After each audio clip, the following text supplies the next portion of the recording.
You know how you learned your first language. You just kind of listened and absorbed everything around you, and eventually, you started talking. What if you could learn a second language the exact same way? Well, today we're diving into a method that tries to do just that.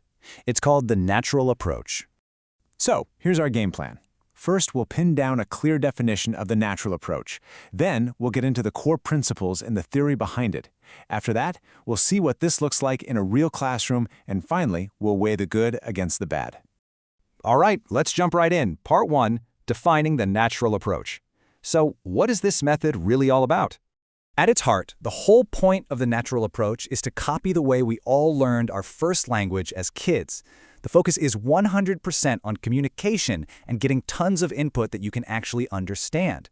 The goal isn't to sit there and study grammar rules, but to just acquire the language, to let it sink in subconsciously.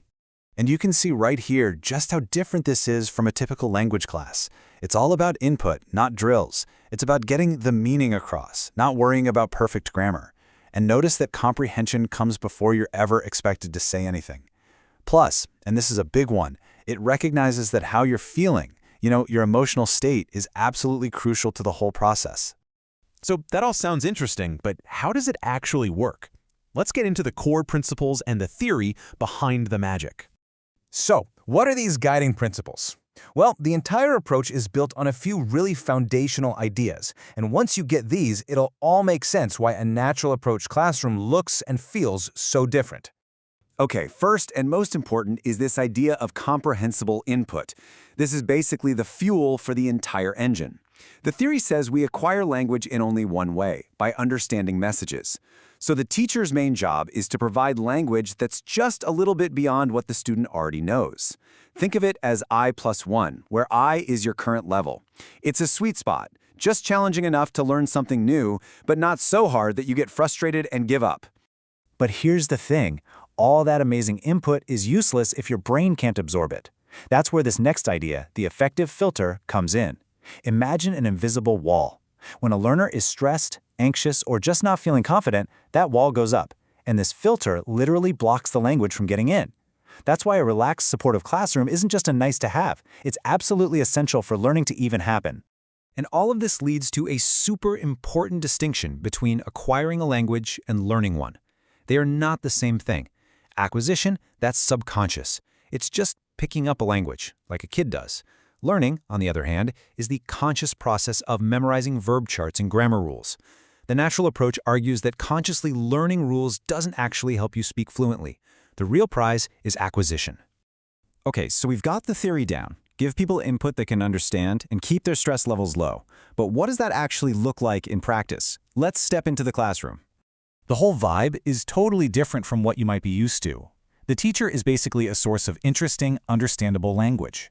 And a huge feature is something called the silent period. Students are never, ever forced to speak before they're ready. They can just listen and absorb for as long as they need.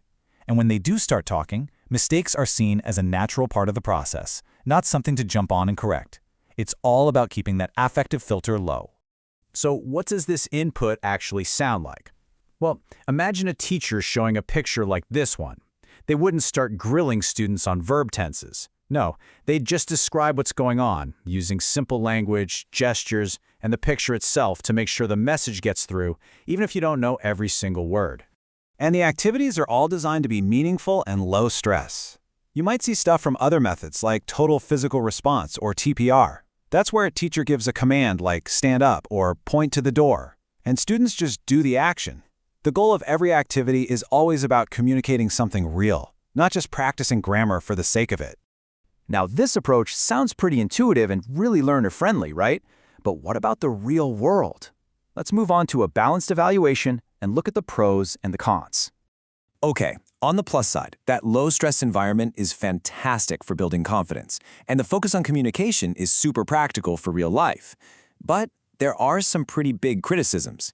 There aren't really any textbooks for this, so teachers have to create everything from scratch. You also need a really proficient, highly trained teacher to pull it off. And for some students who are used to structure and having their errors corrected, this whole thing can feel, well, a little too loose. And this all leaves us with one final, really big question. In an education system that's so often driven by standardized tests and tight schedules, Is there really a place for a method that's all about a slow, natural, individual pace? That's the fundamental challenge, and it's why the natural approach is still so relevant and so debated to this day.